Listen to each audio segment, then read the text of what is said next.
Exercise 5.3. Question first. Write the equation of the line A parallel to x-axis and at a distance of 5 units from it and above it. तर इथे आपल्याला equation काढायचं आहे लाईनचं, equation of the line, रेषेचं equation. आणि आपल्याला काय काय दिलेलं आहे की line is parallel to x axis, line is to x axis at a distance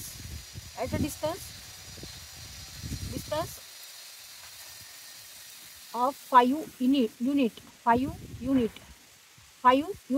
from it and above it. महत्वाचं काय इथे above it म्हणजे रेषा ही एक्स ॲक्सिसला समांतर आहे आणि ती एक्स ॲक्सिसच्या अबव आहे, म्हणजे वरच्या बाजूला आहे. तर ती रेषा कुठे असणार आहे? तर आपण इथे रेषा काढू. X axis negative x axis, Y axis negative Y axis. 1 2 3 4 5 1 2 3 4 5.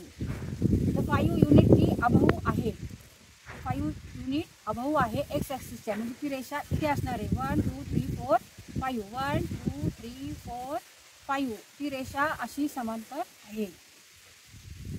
आता ह्या रेषेचं आपल्याला काय काढायचं आहे? इक्वेशन काढायचं आहे. ह्या रेषेचं, ह्या लाईनचं आपल्याला इक्वेशन काढायचं आहे, which is parallel to x axis at a distance of 5 units and above it.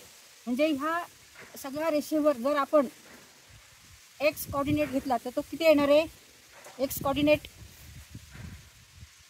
Coordinate हा डिफरंट येईल. इथे वेगळा, इथे वेगळा, इथे वेगळा, इथे वेगळा, इथे 1 येईल, 2 येईल, 3 येईल, असा x कोऑर्डिनेट. इकडे निगेटिव्ह येतील x कोऑर्डिनेट्स, x निर्देशक वेगळे येतील. पण y निर्देशक, y कोऑर्डिनेट काय येणार आहे? फक्त 5 येणार आहे. कुठेही रेषेवरचा जर आपण पॉईंट घेतला आणि त्याचा जर आपण वाय निर्देशक काढायला लागलो तर काय येणार आहे? तो 5च येणार आहे, कारण ही रेषा पूर्ण एक्स ॲक्सिसला समांतर आहे.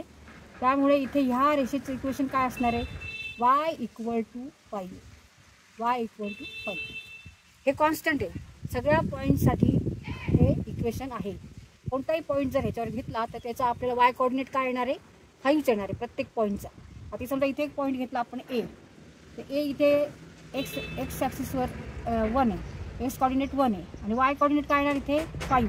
इथे समजा बी कोऑर्डिनेट घेतला आपण, इथे हे 2 आहे, मग ह्याचे कोऑर्डिनेट्स काय येणार? बीचे 2 and 5. परत अजून घेतले तरी वाय कोऑर्डिनेट मात्र हा सेमच राहणार आहे. त्याच्यामुळे equation of the line is equal to y = 5. ह्या रेषेचं इक्वेशन काय आहे? तर y = 5, because this line is parallel to x axis and it is above it at a distance of 5 units.